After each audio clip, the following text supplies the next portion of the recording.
Alrighty, what's going on today, you guys? So today I want to talk to you guys a little bit about hooking your KRK Rokit studio monitors up to your television. If you don't know about the KRK Rokits, or you just want a little bit of background, KRK Rokits came around back in 2003. That was the Generation 1. We are now in 2020 and we are at the Generation 4. Right now you are looking at the KRK Systems ROKIT G4 8. The G4 stands for Generation 4 and the 8 stands for 8-inch low frequency driver. Quite a bit has changed since the initial introduction of the KRK Rokit studio monitors. For starters, they've done a lot with the frequency response, just in terms of making it punchier, tighter, a little more balanced. And of course, the back has seen some pretty big changes. We do have a balanced input now, which takes TRS or XLR inputs. We do have the DSP-driven EQ right here as well, and they have gotten rid of the RCA cables. So we do not have the RCA inputs like we used to, which might make hooking up or make you feel that hooking up your TV to these is pretty difficult. It is definitely possible. There are a couple reasons why you might want to hook up your TV to your KRK Rokits. If you're a big fan of just music, if you're music lovers, and you just have these monitors and you are maybe not using them for mixing purposes, but instead just want to watch TV on them, then these are wonderful to use for that. And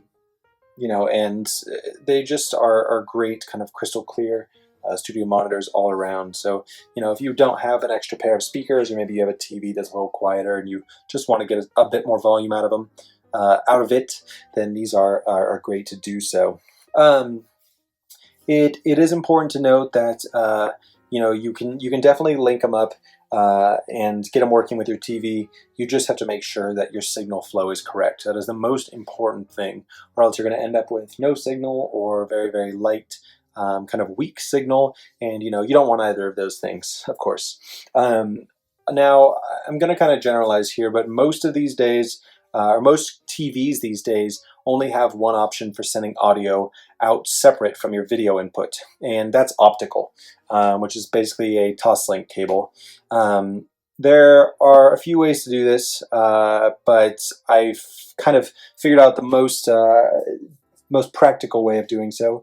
Essentially, you have your TV, your television, which is placed down.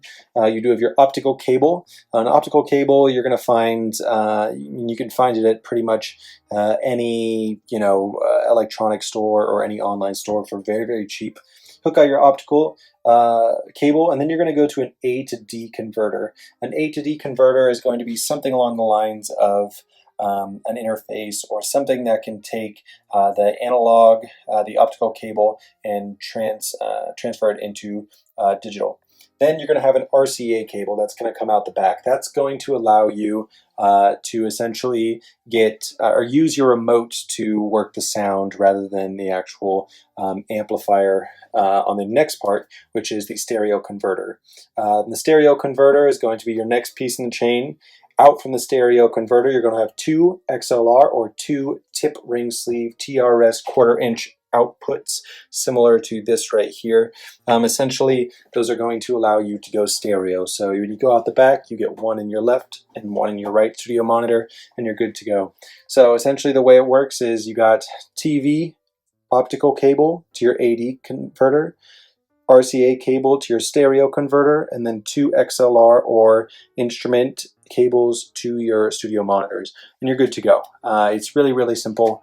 You just need to make sure that you have the signal flow working correctly. All right, guys, that's a little bit of how to hook up your KRK Rokit studio monitors to your television. If you guys have any questions or insights, please feel free to say so in the comments. All right, take it easy.